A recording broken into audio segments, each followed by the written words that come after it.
ನಮ್ಮ ನ್ಯೂಸ್ಗೆ ಸ್ವಾಗತ. ನಿವೃತ್ತ ಶಿಕ್ಷಕ ಕಡದನಮರಿ ಕೆ.ವಿ. ಚೌಡರೆಡ್ಡಿ ನಿಧನ. ನಿವೃತ್ತ ಬಡ್ತಿ ಮುಖ್ಯೋಪಾಧ್ಯಾಯ ಹಾಗೂ ಚಿಂತಾಮಣಿ ತಾಲೂಕಿನ ಕಡದನಮರಿ ಗ್ರಾಮದ ನಿವಾಸಿಯಾದ 61 ವರ್ಷದ ಕೆ.ವಿ. ಚೌಡರೆಡ್ಡಿರವರು ಬುಧವಾರ ಸಂಜೆ 6 ಗಂಟೆ ಸಮಯದಲ್ಲಿ ಹೃದಯಾಘಾತವಾಗಿ ನಿಧನರಾಗಿದ್ದಾರೆ.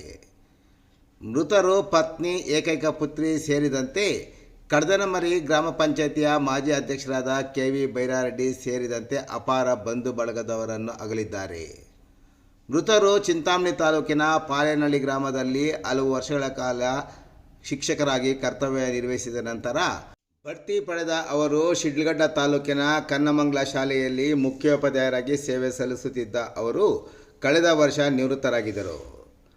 ಮೃತ ಕೆ.ವಿ. ಚೌಡರೆಡ್ಡಿರವರ ಅಂತ್ಯಕ್ರಿಯೆ ಗುರುವಾರ ರಾತ್ರಿ 9 ಗಂಟೆಯ ಮೇಲೆ ಅವರ ಸ್ವಗ್ರಾಮವಾದ ಕಡದಮರಿ ಗ್ರಾಮದಲ್ಲಿ ನೆರವೇರಲಿದೆ ಎಂದು ಅವರ ಕುಟುಂಬಸ್ಥರು ತಿಳಿಸಿದ್ದಾರೆ. ಶಿಕ್ಷಕರ ಸಂಘಟನೆಯ ಪದಾಧಿಕಾರಿಗಳು ಸೇರಿದಂತೆ ಹಲವಾರು ಗಣ್ಯರು ಮೃತರಿಗೆ ಸಂತಾಪವನ್ನು ವ್ಯಕ್ತಪಡಿಸಿದ್ದಾರೆ.